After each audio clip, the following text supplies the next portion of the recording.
Fiesc, Indústria Forte é Desenvolvimento. O Sesc Sescope Santa Catarina, onde tem vida, tem cooperativismo, informam. A seguir, Estado de Excelência. Está no ar mais uma edição do Estado de Excelência que tem o apoio da UCESC, da FECOAGRO, da Fiesc, da ENGE, da FAESC, do Cicobi, da Avan e da Aurora Alimentos. Veja os destaques no programa de hoje. A entrevista com um dos mais atuantes executivos do fascinante mundo da inovação, Túlio Severo Júnior, founder da Nine Wheat Labs. Grandes conglomerados de shopping center do Brasil, os maiores grupos de shopping center do país, perderam valores estrondosos de bilhões e bilhões de reais, porque o shopping center, tu entra no site do shopping center e tu não compra nada. No quadro Memória, a nossa homenagem é para Cruz e Souza, o grande poeta catarinense. Ele foi o precursor mor do simbolismo do Brasil. Hoje os aplausos vão para esse grande talento.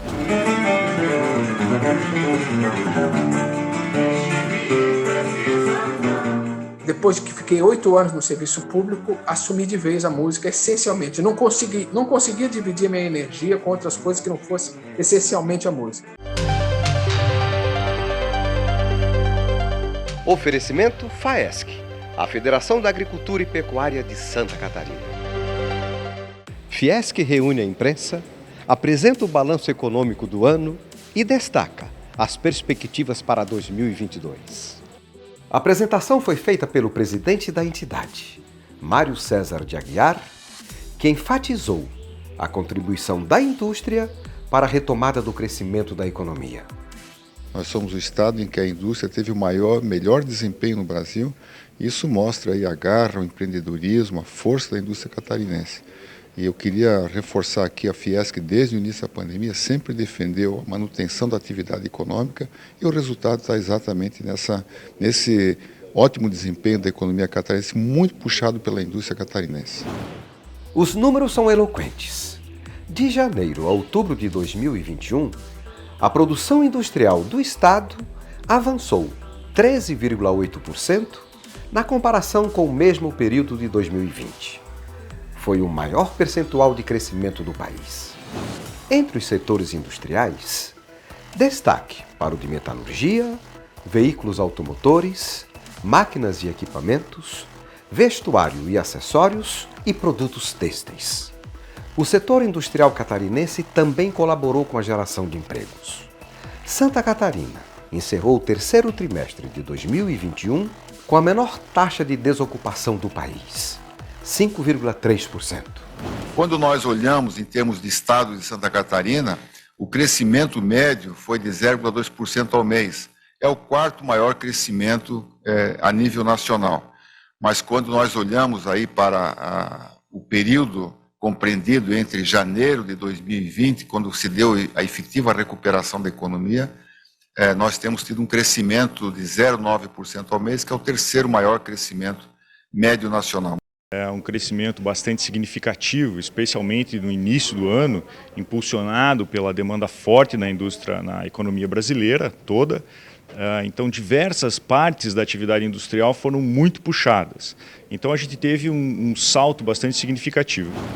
Bastante significativo também é o índice de confiança do empresário catarinense. De acordo com os dados da sondagem industrial, realizada em novembro deste ano, a intenção de investir para os próximos 6 meses em Santa Catarina bateu 67,7 pontos frente a 58,4 pontos da média nacional. Quando nós monitoramos aqui o índice de confiança do empresário catarinense, ele está acima da média nacional, ele é um índice positivo e demonstra que o industrial catarinense irá investir e isso fará com que haverá crescimento da nossa economia. Sabemos que não será um crescimento tão forte quanto foi o de 2021, mas esperamos que em Santa Catarina o crescimento possa superar a 1,5%.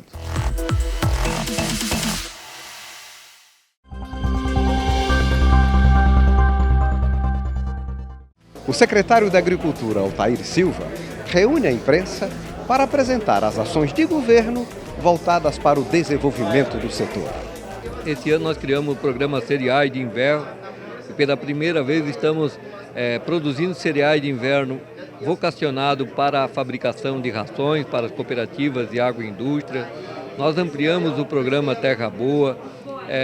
Nós estamos também fazendo um grande programa de internet rural, onde a fibra ótica vai chegar ao interior de todos os municípios catarinenses. Estamos com uma perspectiva muito positiva da safra de verão e isso vai fazer com que a economia de Santa Catarina, que depende do agro, possa estar crescendo cada vez mais. Essa é a nosso entusiasmo, a nossa confiança de um setor que tem dado resposta. Somos um estado que vive o agro. Eu acho que são ações como essa que fazem com que o governo apareça e seja cada vez mais confiante, transparente. É isso que nós precisamos de todos os nossos representantes. Apresentar aquilo que foi feito. E o Altair, eu acho que conquistou nós aí na agricultura, com seu jeitinho fácil de trabalhar, de conversar, simples. Eu acho que assim é que tem que ser os nossos políticos, nossos representantes. Foi um trabalho produtivo e direcionado para o homem do campo, para o agronegócio e para que os negócios fluem bem em Santa Catarina, como sempre foram. Eu acho que é muito importante a sociedade tomar conhecimento daquilo que o Estado está fazendo. Nós implantamos um programa estadual de acompanhamento e controle dos resíduos de agrotóxicos nos alimentos. Repito, isto foi uma orientação muito forte do governador do estado, Carlos Moisés. Implantamos este ano. Deu 800 procedimentos que nós tivemos, 90% não apresentou nenhuma inconformidade. Então nós podemos resumir concluindo que 2021 termina com um saldo extremamente positivo para a agricultura, extremamente positivo para o agronegócio catarinense e extremamente positivo para a EPAGRE também. Estamos fechando o ano com mais de 103 mil famílias atendidas em meio a uma pandemia. Todo o trabalho feito pela Secretaria da Agricultura, através do secretário Altair Silva, foi um trabalho extremamente voltado ao setor produtivo. Acho que fez o que pôde. Nós entendemos toda a dificuldade desse período de pandemia, mas também compreendemos o empenho feito pelo secretário nesse período todo de pandemia e agora, se pudermos falar, de pós-pandemia. Nós estamos aqui reunidos, vamos contar com a presença do governador, numa homenagem à Secretaria da Agricultura, pelo belo e grande trabalho que realizou aqui no estado a favor do pequeno, do mini, do médio e do grande produtor rural catarinense. O evento, que teve a participação de lideranças do setor e do staff da Secretaria da Agricultura, contou também com a presença de parlamentares e do governador do estado. Primeiro, cumprimentar a todos, e principalmente os representantes do agronegócio, aqui os cooperativistas, as nossas cooperativas, os associados das nossas cooperativas. Santa Catarina é um estado que a agricultura é uma agricultura invejável, e um agricultor também que sabe fazer o dever de casa. O secretário Altair Silva é um colega da Assembleia Legislativa, deputado, que tem conhecimento, que tem experiência, tem formação no agronegócio e está desenvolvendo, o governo do estado também, estão desenvolvendo bons programas para a agricultura, olhando para aquelas ações mais pontuais, a questão da água, a questão da sanidade, a questão do programa, que é um programa consolidado, a questão do programa de semente de milho, de calcário, e isso é importantíssimo, a sequência desse programa. Enfim, cumprimentar também o governo pela sensibilidade de entender, que o agronegócio em Santa Catarina é uma das molas propulsoras do desenvolvimento do nosso estado. O governo não tem faltado o seu braço amigo também, potencializado a nossa pesquisa agropecuária através da EPAGRE, com um serviço de extensão também muito presente.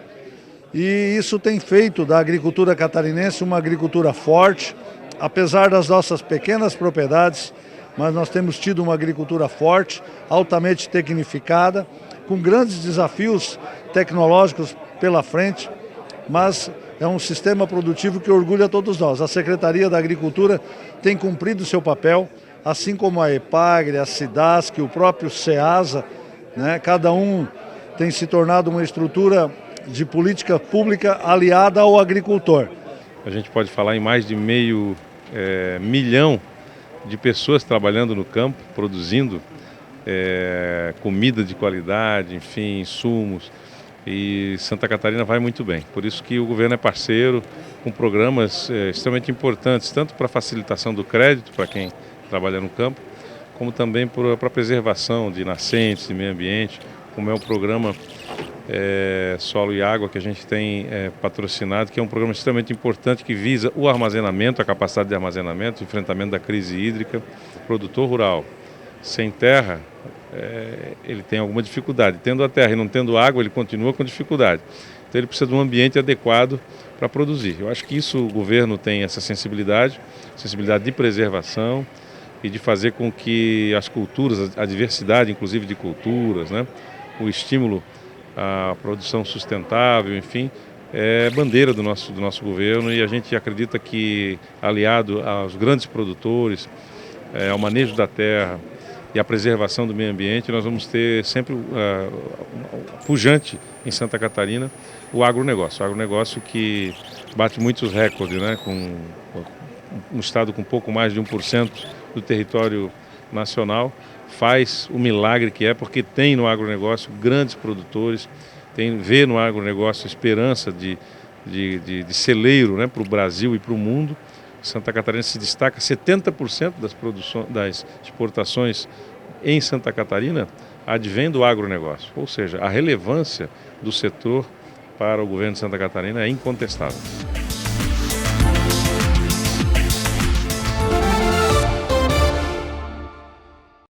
O Ser que é Ser transforma tudo em flores.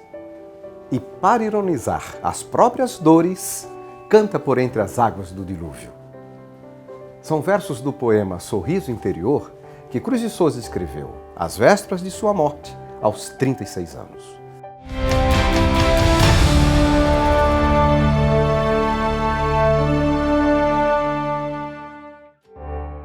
Filho de escravos alforriados, João da Cruz de Souza nasceu em Florianópolis, no dia 24 de novembro de 1861. Apadrinhado pelos antigos senhores de seus pais, teve acesso a uma educação refinada. Aprendeu francês, latim, grego e foi discípulo do alemão Fritz Miller, que o ensinou matemática e ciências naturais. Cruz de Souza foi um poeta injustiçado em seu tempo. Sua obra foi reconhecida apenas póstumamente. Em vida, teve 2 livros publicados, Missal e Broquéis, que marcam o início do simbolismo no Brasil. Cruz de Souza é o principal nome do simbolismo brasileiro. É imortal da Academia Catarinense de Letras, patrono da cadeira número 15. É muito prazeroso, sob o ponto de vista literário, falar de Cruz de Souza, este grande poeta catarinense, brasileiro e universal. Ele foi o precursor mor do simbolismo do Brasil. Dizem que ele foi muito influenciado pelos denominados esteticistas simbólicos ou pelos simbolistas franceses.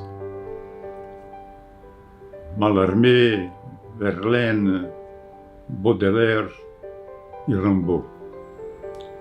Essa influência entendo que foi mínima, mais de leitura propriamente dita, porque ele revela características e peculiaridades muito distintas.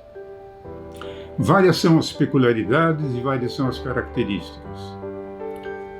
Estas 2 últimas, na verdade, podem ser condensadas em 2 de relevância maior. A musicalidade, mediante o uso de assonâncias, aliterações, sinestesias, com a finalidade de proporcionar múltiplos sentidos às palavras. E a espiritualidade, rumo à transcendência, fruto da angústia existencial de natureza metafísica. E a peculiaridade relevante maior vem a ser o expressivo rigor formal. E creio que ele deve continuar recebendo o melhor apreço da crítica especializada. Nossa homenagem a esse grande poeta catarinense, um dos maiores de todos os tempos.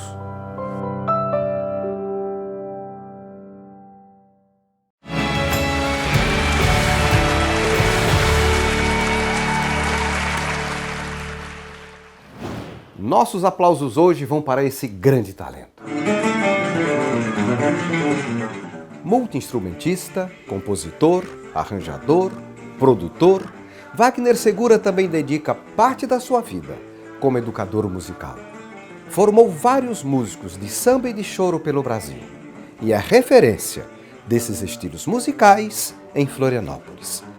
Fato mencionado no dicionário Cravo Albim da música popular brasileira.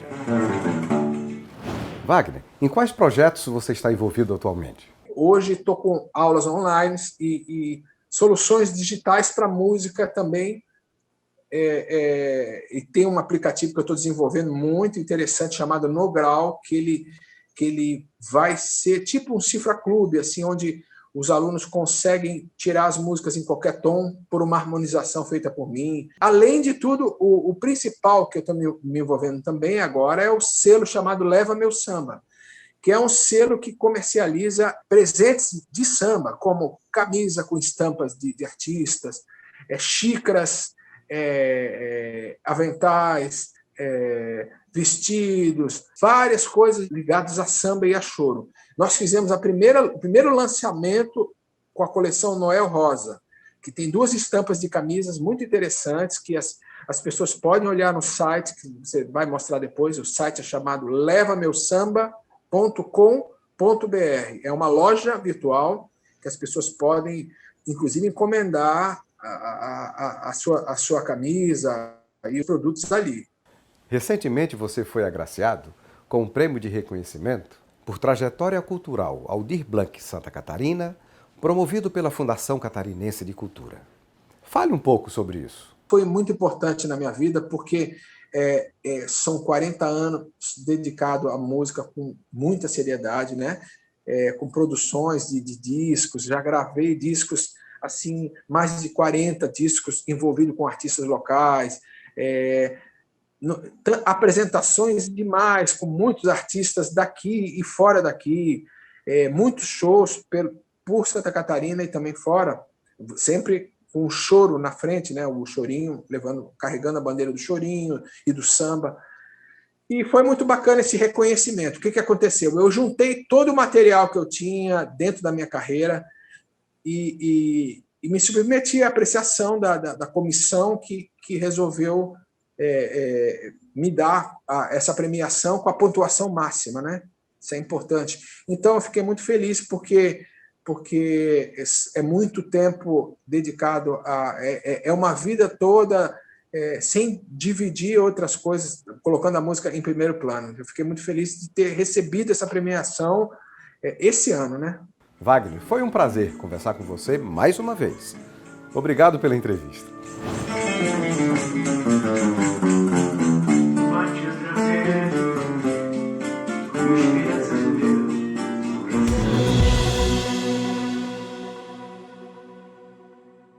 Agora vamos conversar com um dos executivos mais atuantes desse fascinante mundo da inovação.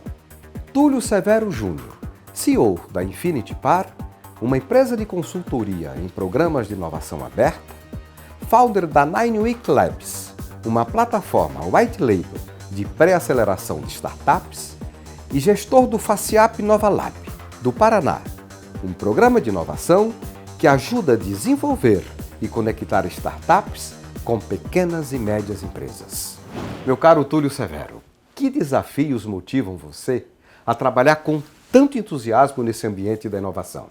Gostaria de não perder a oportunidade de falar, né, que a palavra entusiasmo carrega consigo um significado muito importante, né, que é aquele que carrega Deus dentro de si, né? Isso que quer dizer a palavra entusiasmo, né? E claro, quando a gente vê que a gente consegue inspirar, consegue entusiasmar outros empreendedores a realizar seus sonhos, isso é o maior prêmio que a gente pode ter, é olhar para trás e verificar aquelas pessoas que passaram pela nossa vida, passaram pelas nossas mentorias, passaram pela nossa mão, né? E ver que eles tiveram um caminho de sucesso, que eles foram persistentes, que eles foram atrás do seu sonho e não desistiram, né? Túlio, gostaria que você falasse sobre perspectivas, tendências. Qual o cenário para o empreendedor nesse momento de pós-pandemia? Uma, muito importante, a questão da inteligência artificial, ou melhor dizendo, da singularidade, né? Que é o que trata a Singularity University, da qual eu sou aluno, sou alumni, tá certo? Agora, em 2049, daqui um pouquinho, né? Como prevê o Peter Diamandis, fundador da Singularity, nós teremos o evento da singularidade. E o que significa isso? A singularidade é o momento em que a inteligência artificial ultrapassa a inteligência humana. Com isso, a gente consegue, então, antever os anos que estão por vir, em termos de matérias, de equipamentos, de serviços, né? Principalmente de matérias e equipamentos, né? Com novos materiais para a construção das tecnologias que o homem precisa. Principalmente a mais desejada de todos, e o Elon Musk está esperando muito por isso, né? Que é usar o grafeno nos equipamentos que nos levarão para fora do planeta para nos transformarmos numa espécie interplanetária, tá certo? Passar a conquistarmos outros planetas. Mas antes de conquistar outros planetas, o que fazer agora, diante de uma realidade repleta de desafios? Esse é um exercício, aliás, muito difícil. Quando a gente volta da Singularity, depois de ir lá na frente, 80 anos, voltar para cá na realidade, né? E a realidade significa que a gente precisa ajudar, né, a um entendimento de um momento muito recente, que é a questão da internet. E eu costumo dizer, antes da internet, nós temos a história humana e temos depois da internet a história humana. O dilema maior é criar um novo modelo de negócio sem matar o modelo antigo, o tradicional, que ainda tem sobrevida. Como conciliar esse paradoxo? Nós vínhamos num processo lento, né? Esse processo vinha numa transição devagar, o cara vinha percebendo que os negócios vinham minguando, mas era devagarinho, tipo aquela história do sapo na panela, né? Vinha sendo cozido devagarinho e não percebia, né? Tá certo? O que aconteceu com a pandemia? O cara aumentou a fervura lá para cima, rapaz. Aí o bicho teve que pular, entendesse? Né? E deu um susto no pessoal, mas a verdade é que esse processo já vinha ocorrendo, o cara já vinha vindo falar de e-commerce, esse mundo digital, loja digital e tal, ele já vinha, mas isso não é comigo, isso aqui, o meu negócio é esse aqui, a minha lojinha, vou cuidar dela direitinho e tal, tá tudo bem, né? A pandemia só fez exacerbar esse processo de maneira absurda, né? E isso foi um impacto não só para pequenas e médias empresas, para grandes empresas também. Não vou citar nomes aqui, mas grandes conglomerados de shopping center do Brasil, os maiores grupos de shopping center do país, perderam valores estrondosos de bilhões e bilhões de reais, porque o shopping center, tu entra no site do shopping center e tu não compra nada. O caso do Shops é emblemático. Um empreendimento focado na atração de lojistas e de clientes para o espaço físico, nem se deu conta que precisava de uma plataforma de marketplace. Agora eles estão correndo atrás. Justamente, os shoppings ficaram centrados nesse processo imobiliário, de ganhar dinheiro com o imobiliário, mas também com a venda. Eles precisavam que os caras vendessem para ganhar dinheiro, porque também não é só a venda do aluguel, mas também um percentual da venda, né? O shopping também é sócio das vendas desses estabelecimentos, né? E é esse o impacto, então, que nós estamos vivendo, né? Que está acontecendo dentro desse processo, inclusive dos shopping centers e da área de e-commerce, né? Nesse ambiente de transição, o conhecimento e a tecnologia são fundamentais. como obter essas ferramentas de acordo com as exigências do mercado. A inovação que mais impacta hoje é a inovação que as startups estão trazendo, porque elas permitem que as empresas participem desse jogo, colaborem com essas empresas, com a sua expertise, e aí é interessante porque é um colaborativo, é um espaço colaborativo bem interessante. Tu tem o empresário com a sua experiência, pé no chão do mundo real, e tu tem um empreendedor, inovador, que está enxergando oportunidades no âmbito da inovação, da quebra de paradigmas das coisas, né? E que precisa juntar um pouco de pé no chão, com experiência de como se faz no mundo real, com aquilo que ele está enxergando em termos de demanda para resolver com tecnologia. Colocar esses dois mindsets, essas duas culturas juntos, é o grande desafio e é o que a gente tem trabalhado, é o que a gente acredita que permite com que pequenas e médias empresas possam transportar nesse Vale da Morte, passar por esta ponte para aprender a jogar o jogo da inovação. Obrigado pela entrevista, Túlio. É sempre bom falar com um executivo conectado com os valores da inovação e do empreendedorismo. E o programa de hoje termina aqui. Se você deseja mais informações, acesse o site estadodeexcelência.com.br. A gente se vê na próxima semana em mais um Caso de Excelência. Um grande abraço e até lá!